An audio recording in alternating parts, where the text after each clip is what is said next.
Captain is going to get it out right here.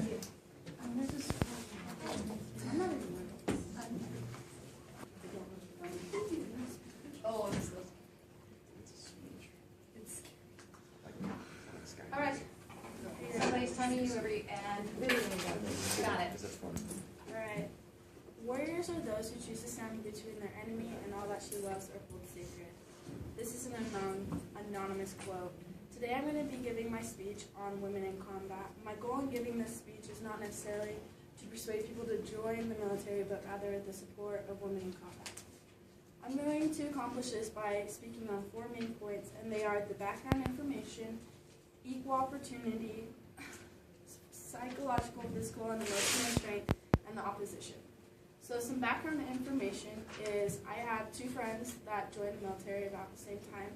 Their names are Aubrey and Chloe. And Aubrey joined the Navy and Chloe joined the Army. And they thought that they would be able to be involved in combat, but they were wrong, and this is why.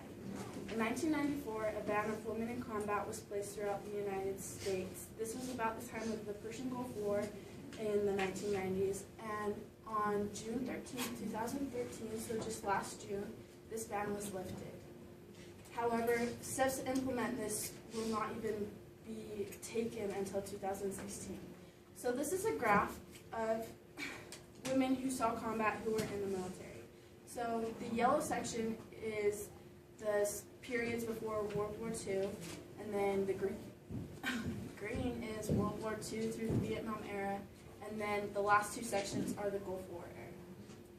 So equal opportunity. Women in combat should be allowed because women in the military cannot receive leadership positions without the experience of combat. So some of these leadership positions would include like lieutenant colonel and stuff like that. So the definition of combat is military active and fighting against the enemy. Nowhere in this definition does it say if you have to be male or female, it just says military. I got this definition from dictionary.com. So, the psychological, physical, and emotional strength. There is a article given by Emma Gray in the Huffington Post, and I got this from HuffingtonPost.com, and she says that men and women respond to stress differently. Men respond with fight or flight, and women respond with tend and befriend. So, men respond to stress or when their life is threatened by getting aggressive, and women try to find the source of the problem.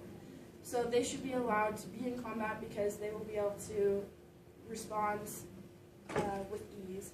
And another article that I found was from the Chicago Tribune, and it says that this about Warzone. A study of female U.S. soldiers who experienced direct combat during the Iraq and Afghanistan wars found that women felt no more threatened than men in war zones and were resilient to combat-related stress. So they were able to respond just as well as men, and it says this about changing the standards so that women can be in combat. Under the new U.S. policy, each military dependent will have to prescribe new physical standards for each job, which recruits will have to achieve regardless of gender. So recruits will have to get about the same physical standards, only they'll change it and they'll kind of convert it so that women will be able to achieve this. So the bell curve, and one of the things that many people say of why women can't be in combat is because they are too empathetic, and this could get them killed in a combat situation. So the opposition. So a story is of Alexis Hutchinson, and this is the main reason why people don't want women in combat. Alexis Hutchinson was a single mom who was called to be deployed to Iraq, and she couldn't find a guardian for her child for a year. And so she was actually taken to court, and they were going to court-martial her because she did not want to leave because she could not find anywhere for her child to go. So another reason why many do not want women in combat is the risk of sexual assault.